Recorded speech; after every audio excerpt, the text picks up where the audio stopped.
नमस्कार, आप देख रहे हैं खबरें अभी तक और मैं हूं आरती देशवाल। ये है हमारा खास बुलेटिन खबर की तह तक। यहां हम केवल आपको खबर नहीं दिखाते बल्कि करते हैं खबर की पूरी पड़ताल। शुरुआत एक बड़ी खबर से।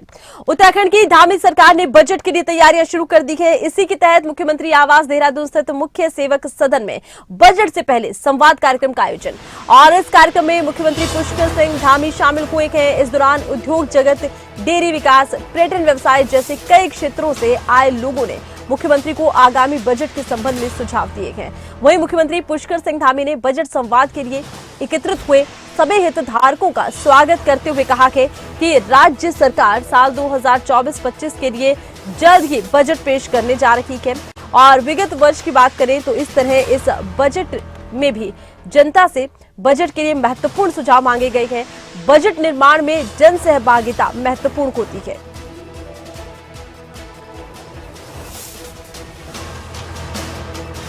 तो देखिए, बजट की तैयारियां इस वक्त तेज है। बजट को लेकर तैयारियां की जा रही हैं, इसलिए सुझाव मांगे गए हैं और अलग अलग महकमों के ये लोग हैं, अलग अलग तरह के व्यवसाय से जुड़े हुए लोगों से बातचीत की गई है। और आपको बता दें कि इन सुझावों के आधार पर जन भावना के अनुरूप बजट तैयार किया जाएगा।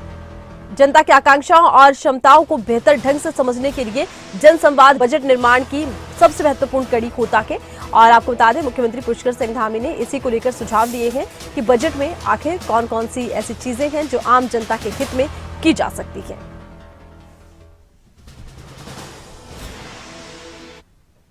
और ज्यादा जानकारी के लिए खबरें अभी तक की उत्तराखंड ब्यूरो राव शफात अली का हम रुख करते हैं। राव शफात, अब देखिए, बजट निर्माण के लिए तैयारियां तेज हैं। इसी बीच ये बैठक जिस तरह से हुई है, जिसमें जनसंवाद किया गया है, कितनी खास रही है? आरती देशवाल, देखिए, बजट जो होता है वो किसी भी राज्य के विकास का एक आधार होता है। और ये अच्छी शुरुआत है उत्तराखंड में कि जनता के सुझाव लेकर के राज्य सरकार बजट को तैयार कर रही है। और अलग अलग विभागों का एक बजट होता है जो प्रावधान होता है, क्योंकि अब बजट सत्र की तैयारियां चल रही हैं और किसी भी दिन घोषणा हो सकती है कि कब ये सत्र होगा। लेकिन उससे पहले राज्य सरकार चाहती है कि जो जनता के सुझाव हैं वो लिए जाएं। तो मुख्यमंत्री आवास में ये सुझाव दिए गए हैं और बहुत बड़ी संख्या में अलग अलग सेक्टर से लोग मौजूद थे। इसमें डेयरी विकास है, पर्यटन है, या उद्योग जगत के लोग हैं, दूसरे और भी जो सेक्टर है उनके सब जो प्रतिनिधि हैं वो मौजूद थे। और मुख्यमंत्री ने 1 to 1 सब लोगों से बातचीत की, चर्चा की, उनके सुझाव लिए कि किस तरह का बजट का प्रावधान होना चाहिए। तो अलग अलग लोगों ने अलग अलग तरीके से अपने सुझाव मुख्यमंत्री को दिए। और ये एक अच्छी बात है कि जब बजट तैयार होता है तो देखा यह जाता है, बजट तो मिल जाता है विभागों को, लेकिन लास्ट मोमेंट पे अभी अगर हाल फिलहाल की बात करें तो बजट सत्र खत्म होने वाला है जो वित्तीय वर्ष है, लेकिन अभी भी बहुत सारे विभागों में बजट खर्च नहीं हो पाया है। तो ये बहुत बड़ी समस्या आती है कि बजट तो मिल जाता है राज्य सरकार की ओर से, लेकिन बजट जो है, पैसा जो है विकास कार्यों पर खर्च नहीं होता। लेकिन इसके लिए अगर पहले से रूपरेखा मजबूत तरीके से बनाई जाए तो ये बहुत बेहतर तरीके से विकास कार्यों में काम आ सकता है। और यही वजह है मुख्यमंत्री पुष्कर सिंह धामी चाहते हैं कि जनता की राय, जनता के सुझाव, क्योंकि जनता का पैसा होता है और जनता किस तरह से इसका लाभ ले सके, तो ये सबसे महत्वपूर्ण और अहम हो जाता है। तो इसीलिए मुख्यमंत्री पुष्कर सिंह धामी ने एक खास बैठक आयोजित की थी और इसमें अलग अलग सेक्टर के जो प्रतिनिधि है वो पहुंचे थे और अपने अपने सुझाव मुख्यमंत्री को दिए। जी, अच्छा, देखिए राव शफात, अगर हम धामी सरकार की बात करें तो स्वरोजगार पर धामी सरकार ने फोकस किया है, तो वहीं पर्यटन पर फोकस किया जा रहा है। ऐसे में इस बार के बजट में कौन से वो ज्यादा आपको लगता है क्षेत्र होंगे जिसके लिहाज से सरकार ज्यादा ध्यान दे सकती है? देखिए आरती, अलग अलग सेक्टर है, अलग अलग विभाग है, सबको पर्याप्त बजट दिया जाता है। जब बजट पास होता है अलग अलग प्रावधान रखे जाते हैं। महिला सशक्तिकरण की बात करें सबसे ज्यादा, रोजगार की बात करें, किसानी मुद्दे की बात करें, पर्यटन की बात करें, हेल्थ सेक्टर की बात करें, शिक्षा की बात करें, तो अलग अलग सेक्टर होते हैं और सबका एक प्रावधान होता है बजट का। लेकिन हाँ, अभी उत्तराखंड में हेल्थ सेक्टर को लेकर के और एजुकेशन सेक्टर को लेकर के बड़ी संख्या में, क्योंकि बजट की एक पैसे की जरूरत पड़ती है, तो इसमें थोड़ा सा काम करने की आवश्यकता है। यही क्योंकि पर्यटन सेक्टर इस वक्त बहुत बढ़ रहा है उत्तराखंड में। पर्यटन सेक्टर की बात करें तो उत्तराखंड की रीढ़ की हड्डी माना जाता है पर्यटन को, चार धाम यात्रा को भी। और अलग अलग जो सेक्टर से लोग आए थे उनमें पर्यटन को लेकर के बहुत ज्यादा सुझाव दिए गए हैं। होम स्टे की अगर बात करें, एक स्वरोजगार योजना उत्तराखंड में चल रही है और बहुत अच्छे इसके परिणाम मिल रहे हैं। जो युवा बाहर कभी नौकरी किया करते थे, आज वो उत्तराखंड में रोजगार कर रहे हैं।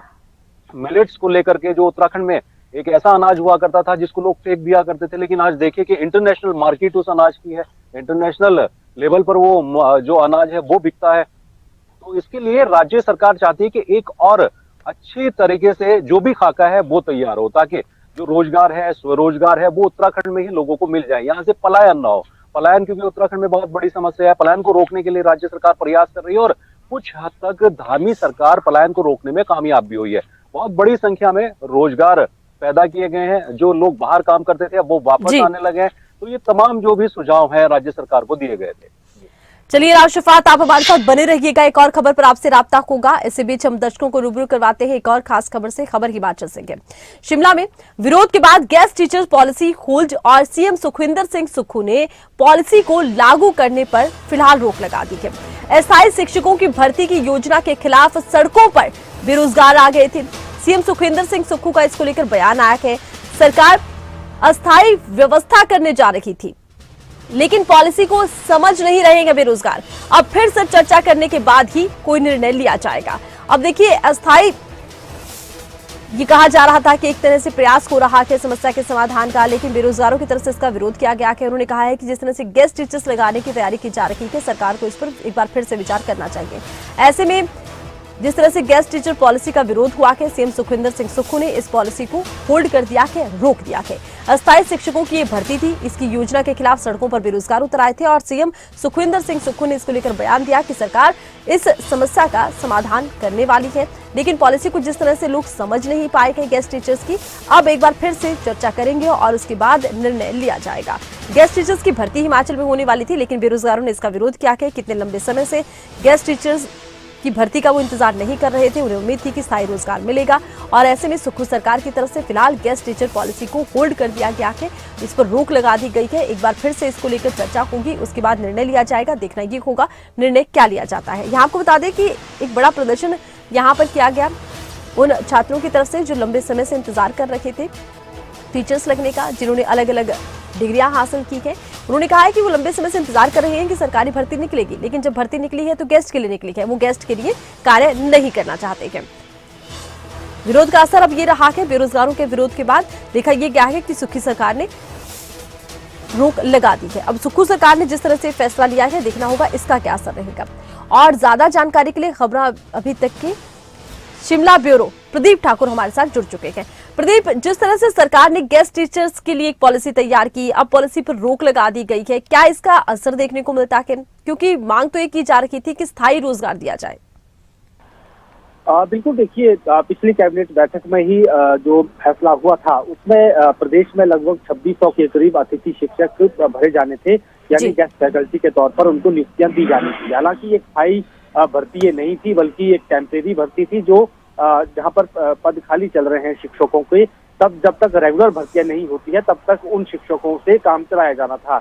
उसका बेरोजगारों ने व्यापक स्तर पर विरोध किया और उनका कहना यह था कि रेगुलर भर्तियां होनी चाहिए, इस तरह की टेम्परेरी भर्तियां ना की जाए। हालांकि जो राज्य सरकार की तरफ से प्रपोजल इसमें था और जो मंजूरी कैबिनेट से मिली थी उसमें मेरिट बेस रखा गया था जेवीटी के लिए, उनके साथ साथ बाकी जो टीजीटी भरे जाने हैं और बाकी लेक्चरर पद पर और कॉलेज लेक्चरर पद पर भर्तियां जो होनी है, तो उसके लिए बाकायदा मेरिट रखी गई थी कि जिन स्कूलों में शिक्षक नहीं है या फिर कोई शिक्षक वहां से ट्रांसफर हो जाता है और वहां पर पढ़ाई के लिए इमीडिएट कोई व्यवस्था करनी है, तो उस स्थिति में अतिथि शिक्षक यानी गेस्ट फैकल्टी टीचर्स जो है वो भरे जाने हैं। इसका विरोध इसलिए हुआ क्योंकि पूर्व में भी हिमाचल में इस तरह की भर्तियां होती रही हैं, चाहे वो एसएमसी की भर्तियां हो, पीटीए शिक्षकों की भर्तियां हो, बाद में उनको रेगुलर जैसा दर्जा मिल जाता है। हालांकि वो रेगुलर जो शिक्षक होते हैं, जेबीटी होते हैं या टीजीटी होते हैं, उनके तरह तो नहीं होते हैं, लेकिन उनको निकाला नहीं जाता है। बाकायदा इसका पॉलिसी में प्रावधान किया। उस वक्त भी विरोध बेरोजगारों की तरफ से किया गया था कि आप रेगुलर भर्तियां कीजिए, ये बैकडोर एंट्रियां हैं और उसमें अपने लोगों को रोजगार देने की कोशिश की जाती है और जो मेरिट के बच्चे हैं वो इसमें बाहर रह जाते हैं। तो इस बार की जो भर्ती थी उस पर इसीलिए सवाल उठे कि अगर एक बार कहीं पर भर्तियां हो जाएंगी तो एक तरह की ये बैकडोर भर्तियां हो जाएंगी और फिर आगे रेगुलर भर्तियां नहीं हो पाएंगी और इन लोगों को एक स्थायी रोजगार मिल जाएगा। ये सवाल यहाँ पर बेरोजगारों की तरफ से उठाया गया था और उसके लिए हड़तालें भी हुई, धरना प्रदर्शन भी किए गए, विपक्ष ने भी उस गेस्ट टीचर जो भर्ती की जानी थी उस पर सवाल उठाए और अंततः मुख्यमंत्री ने कहा कि हमारी मंशा सिर्फ ये थी कि जहां पर शिक्षकों की कमी है वहां पर टीचर भरे जाने हैं और ये कोई स्थायी भर्ती नहीं है। कंफ्यूजन की स्थिति हो गई और बेरोजगार इस पॉलिसी को समझ नहीं पाए। तो फिलहाल के लिए इस पॉलिसी को हम होल्ड करते हैं और इसमें जो कमियां हैं उनको दूर करने के बाद फिर से इस पॉलिसी को लॉन्च कैसे किया जाना है इसको लेकर विचार करेंगे। शिक्षा मंत्री से भी इसमें राय ली जाएगी, क्योंकि पिछली बार जब कैबिनेट बैठक हुई थी तो उस दिन शिक्षा मंत्री यहाँ नहीं थे और उनकी अनुपस्थिति में इस पॉलिसी को मंजूरी कैबिनेट ने दे दी थी। तो ऐसे में अब शिक्षा मंत्री आएंगे, वो फिर से इस पॉलिसी का ड्राफ्ट तैयार करेंगे कि कैसे ये भर्तियां की जा सकती हैं। ऐसा भी ना हो कि बेरोजगार उस पर सवाल उठाने लग जाए कि आप बैकडोर एंट्रियां कर रहे हैं और जो रेगुलर भर्तियां हैं वो ना करके जो मेरिट को आप दरकिनार कर रहे हैं, जो एंट्रेंस टेस्ट होते हैं उसको आप दरकिनार कर रहे हैं। तो कहीं ना कहीं उसकी वजह से ये सारी स्थिति उपजी थी। फिलहाल के लिए अब ये पॉलिसी होल्ड पर है और अब देखना होगा कि आने वाले समय में किस तरह की पॉलिसी राज्य सरकार तैयार करती है। जी अच्छा, देखिए जिस तरह से सुक्खू सरकार ने अपने इस फैसले को वापस लिया है, लगातार विपक्ष भी गेस्ट टीचर्स भर्ती का लगातार विरोध कर रहा था। ये कह सकते हैं कि विपक्ष के पास भी एक मुद्दा है। बिल्कुल, देखिए मुद्दा रहेगा और जिस तरह से सवाल उठे इस पॉलिसी पर फिर इसको रोल बैक करना पड़ा है और उस स्थिति में आने वाले समय में इसको किस तरह से इम्प्लीमेंट किया जाता है ये देखने वाली बात होगी। लेकिन इतना जरूर है कि विपक्ष को एक मौका मिला सरकार को घेरने का और उसमें जिस तरह से सवाल उठे कि एक तरफ आप पहले खुद कहते रहे, मुख्यमंत्री का भी बयान इस तरह से था, उनका बाकायदा ट्वीट उस वक्त था कि हम कोई भी अस्थायी शिक्षक की भर्ती नहीं करेंगे। पूर्व में भी एक बार इस तरह की भर्तियों को लेकर सवाल उठे थे जब शिक्षा मंत्री रोहित ठाकुर ने कहा था कि हम ऐसा कुछ प्लान कर रहे हैं कि कुछ गेस्ट फैकल्टी टीचर्स भरे जाए। तो उस वक्त मुख्यमंत्री सुखविंदर सिंह सुक्खू ने ही कहा था कि हम उन्होंने ट्वीट करके उस पॉलिसी को उस वक्त जो है ठंडे बस्ते में डाल दिया था और उन्होंने कहा था कि हम ऐसी भर्तियां नहीं करेंगे। लेकिन अब जो है एक कैबिनेट में ये मसला आ जाता है और मंजूरी भी मिल जाती है और अब फिर से इस पॉलिसी को होल्ड किया जाता है। तो ऐसे में विपक्ष जरूर सवाल उठाएगा और सवाल उठाए भी जा रहे हैं। जी तो विपक्ष की तरफ से देखिए बिल्कुल सवाल उठाने लाजमी भी है, क्योंकि विपक्ष ने इसका विरोध किया था और अब सरकार जिस तरह से बैकफुट पर आई है, जाहिर सी बात है विपक्ष को एक और मौका मिला है। अच्छा, देखिए बेरोजगारों की तरफ से लगातार इसको लेकर प्रदर्शन किया जा रहा था, कहा यह जा रहा था कि बैकडोर से एंट्री है और स्थायी समाधान चाहते हैं। क्या लगता है सरकार की तरफ से सीधे तौर पर स्थायी भर्तियां निकाली जा सकती है, क्योंकि इसका इंतजार काफी लंबे समय से हिमाचल वासियों को?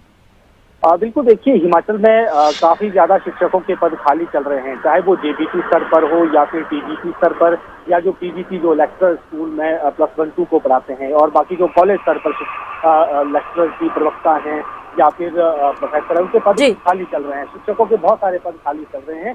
तो ऐसे में सरकार को ये लग रहा था कि हमें अगर रेगुलर भर्तियां करनी है तो उसमें समय लंबा लग जा रहा है और उसमें भी अभी की अगर हम बात करें, अगर जेबीटी है, टीजीटी है, उनकी भर्तियां अगर की जाती हैं उस स्थिति में अभी बोर्ड जो आयोग है वो भी पूरी तरह से क्रियाशील नहीं हुआ है।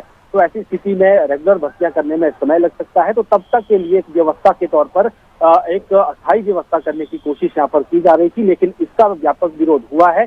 तो अब यही अब सवाल बड़ा उठता है कि क्या इस फैसले को अब टाल कर सरकार क्या आने वाले समय में केवल रेगुलर भर्तियों पर फोकस करेगी या फिर इसमें ही कुछ ऐसा सुधार हो कि कंफ्यूजन की स्थिति भी ना हो। जो बेरोजगार मेहनत कर रहे हैं, कोचिंग इंस्टीट्यूट में पैसे देकर पढ़ाई कर रहे हैं, दिन रात मेहनत कर रहे हैं और कॉम्पिटिटिव एग्जाम की जो है वो तैयारियां कर रहे हैं, कमीशन की तैयारियां कर रहे हैं और ऐसा ना हो कि उनके साथ धोखा हो जाए और कोई ऐसी अस्थायी भर्तियां हो जाए और उसके बाद उनको स्थायी तौर पर वहां पर उनको पोस्टिंग मिल जाए और फिर उनको हटाया ना जा सके, ऐसी नीतियां भविष्य में बन जाए। तो बेरोजगारों को इस बात का डर है। तो यही वजह रही कि बेरोजगारों ने इसका खुलकर विरोध किया। चलिए, बहुत शुक्रिया, तमाम जानकारी प्रदीप आपने दर्शकों तक पहुंचाई है और अब देखिए हिमाचल में देखना होगा सरकार का अगला फैसला क्या रहता है। अब हम बात करते हैं एक और बड़ी खबर की। पंजाब और हरियाणा में शीतलहर का कहर जारी है। पंजाब में अगले 2 दिनों के लिए चेतावनी जारी कर दी गई है। मौसम विभाग ने रेड अलर्ट जारी कर दिया है। इस साल 122 साल का रिकॉर्ड टूटा है। हिमाचल और उत्तराखंड में ठंड से लोग ठिठुर रखे गए, क्योंकि लगातार देखिए कड़ाके की ये ठंड पड़ रही है। कड़ाके की ठंड, जनजीवन पर बड़ा असर। दूसरी बड़ी बात यह है कि लगातार कोहरे की वजह से विजिबिलिटी कम हो रही है। कई ऐसे इलाके हैं जहां पर वाहन चालकों को भारी परेशानी पेश आ रही है। वहीं ट्रेन में भी यात्रा करने वाले लोगों को परेशानी हो रही है। ट्रेनें देरी से चल रही हैं, यहां तक कि कुछ जगहों पर ट्रेनों को रद्द किया गया है, कुछ जगहों पर फ्लाइट्स को रद्द किया गया है। इस साल 122 साल का रिकॉर्ड टूट गया है। बड़ा असर पड़ रहा है हिमाचल, उत्तराखंड, पंजाब, हरियाणा पर। और ज्यादा जानकारी के लिए खबरें अभी तक के संवाददाता हरसिमरत पॉल इस वक्त हमारे साथ लाइव जुड़ चुके हैं। हरसिमरत, लगातार देखिए कड़ाके की ठंड पड़ रही है, क्या असर पंजाब पर होता नजर आता है? बड़ी बात यह है कि पंजाब एक कृषि प्रधान सूबा है, ऐसे में खेती बाड़ी पर भी कितना असर?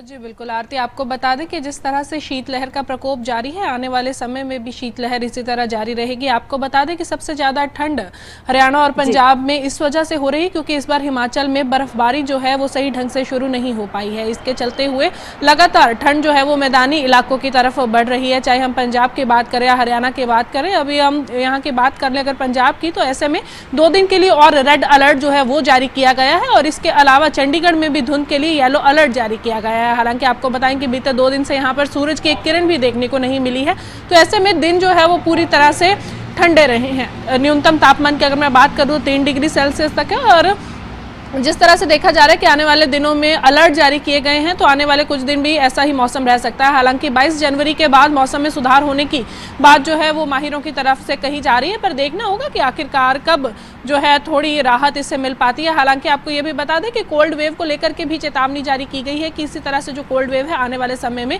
रहेगी। वहीं पर अगर किसानों के लिए बात की जाए तो धुंध जो है उनके लिए अच्छी है, पर ज़्यादा शीतलहर जो है वो भी फसल को खराब कर सकती है। तो ऐसे में अगर मौसम कुछ दिन में ठीक हो जाए तो ये किसानों के लिए भी बेहतर होगा।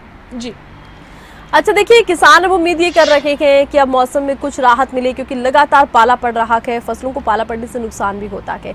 लेकिन ये भी एक अंदाजा पहले लगाया गया था कि जल्द ही बरसात होगी, लेकिन बरसात हुई नहीं है। क्या अब किसान भी इंतजार कर रहे हैं कि बरसात हो, एक परिवर्तन आए क्योंकि लगातार पाला पड़ रहा है?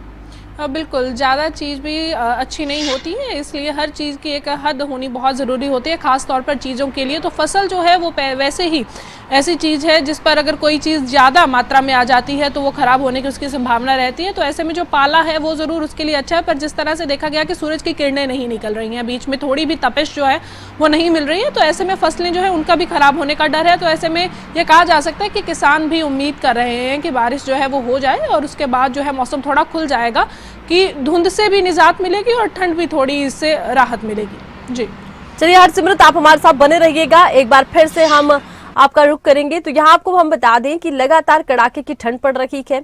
सुबह और शाम के वक्त धुंध इतनी ज्यादा है कि वाहन चालकों को भारी परेशानी पेश आ रही है। आए दिन देखा ये जा रहा है कि कड़ाके की इस ठंड में वाहन चालकों की परेशानी बढ़ने के साथ ही एक्सीडेंट की घटनाएं भी बढ़ रही हैं। चंडीगढ़ से खबर है, आम आदमी पार्टी हरियाणा आज सुंदरकांड का पाठ करने वाली है। हरियाणा के प्रत्येक जिले में आपकी तरफ से सुंदरकांड का पाठ करवाया जाएगा। जिला मुख्यालय पर सुंदरकांड का पाठ होगा, चंडीगढ़ में प्रदेश कार्यालय पर होगा सुंदरकांड का पाठ। हरियाणा आम आदमी पार्टी के अध्यक्ष सुशील गुप्ता और अनुराग ढांडा चंडीगढ़ में मौजूद रहेंगे। आपको बता दें कई बीजेपी और कांग्रेस समर्थकों के भी इस पाठ में शामिल होने की संभावना सूत्रों के हवाले से जताई गई है। और आपको ये भी बता दें कि आज आम आदमी पार्टी ज्वाइन कर सकते हैं कई अन्य दलों के नेता और कार्यकर्ता, ये भी सूत्रों के हवाले से जानकारी सामने आ रही है। तो आम आदमी पार्टी ने देखिए दिल्ली में सुंदरकांड का पाठ किया था और अब हरियाणा में सुंदरकांड पाठ करने जा रहे हैं। यहाँ आपको बता दें कि हरियाणा के हर जिले में आम आदमी पार्टी की तरफ से सुंदरकांड का ये पाठ आयोजित हो रहा है। आम आदमी पार्टी हरियाणा में जिस तरह से सुंदरकांड का पाठ कर रही है, चंडीगढ़ में भी सुंदरकांड का पाठ ये करने वाले हैं। और ज्यादा जानकारी के लिए खबरें अभी तक के संवाददाता हरसिमरत का हम रुख करते हैं। हरसिमरत, आम आदमी पार्टी ने दिल्ली के बाद अब हरियाणा में भी सुंदरकांड पाठ को लेकर तैयारियां तेज कर दी हैं। क्या कुछ इसका प्रभाव नजर आता है? किस तरह का ये पाठ रहेगा? कितनी संख्या में आप कार्यकर्ता या अन्य दलों के नेता इसमें आ रहे हैं? बिल्कुल, जिस तरह से हम सभी देख रहे हैं कि रामलला की प्राण प्रतिष्ठा की तैयारियां जो हैं वो पूरे देश में चल रही हैं, देश ही नहीं बल्कि दुनिया भी इसमें इन्वॉल्व हो रही है, जगह जगह से हमें वीडियोस देखने को मिल रही हैं। ऐसे में जो सियासी पार्टियां हैं वो भी इसी के तर्ज पर जो है वो अपनी हाजिरी लगाने के लिए तत्पर हैं। आपको बताएं कि अयोध्या सारे नहीं जा सकते, पर अपने अपने घरों पर या अपने अपने मुख्यालयों पर जो पाठ है, पूजा है, वो करवाई जा रही है। इसी के तहत आम आदमी पार्टी जो है वो सुंदरकांड का पाठ जो है अपने मुख्यालय पर करवा रही है और हरियाणा में भी सभी जिलों पर जो मुख्यालय हैं वहां पर आज ये सुंदरकांड का पाठ होना है। वहां पर जो वहां के लीडर हैं हरियाणा के वो जरूर रहेंगे और खास बात ये रहेगी चंडीगढ़ के लिए कि यहाँ पर कुछ जो आम आदमी पार्टी की विचारधारा से लोग सहमत हो रहे हैं या उनकी विचारधारा को जो उनको प्रभावित कर रही है वो लोग आज आकर के जरूर जुड़ेंगे, आम आदमी पार्टी का दामन भी थामेंगे। तो ऐसे में जब हरियाणा इस समय राजनीति का क्षेत्र बना हुआ है, क्योंकि कुछ ही समय में लोकसभा चुनाव है, उसके बाद विधानसभा चुनाव होंगे, तो ऐसे में पार्टियां जो है उनमें होड़ भी लगी हुई है कि एक पार्टी से दूसरी पार्टी में जो लोग हैं वो दामन थामे। और आपको बताएंगे जिला स्तरीय लोग जो हैं वो इसमें शामिल होने वाले हैं। इनमें से कुछ एक कांग्रेस और कुछ एक भारतीय जनता पार्टी से ताल्लुक रखते हैं, जो कि आज आम आदमी पार्टी का दामन थामेंगे। जी अच्छा, आम आदमी पार्टी की तरफ से देखिए जिस तरह से ये सुंदरकांड की पाठ की तैयारियां की जा रही हैं, चाहे पहले दिल्ली में किया गया, अब हरियाणा में कर रखे गए, क्या ये कह सकते हैं कि एक तरफ राम मंदिर की उसमें नहीं जा रखे हैं, लेकिन एक धार्मिक कार्ड अब खेलने की कोशिश हो रही है हरसिमरत?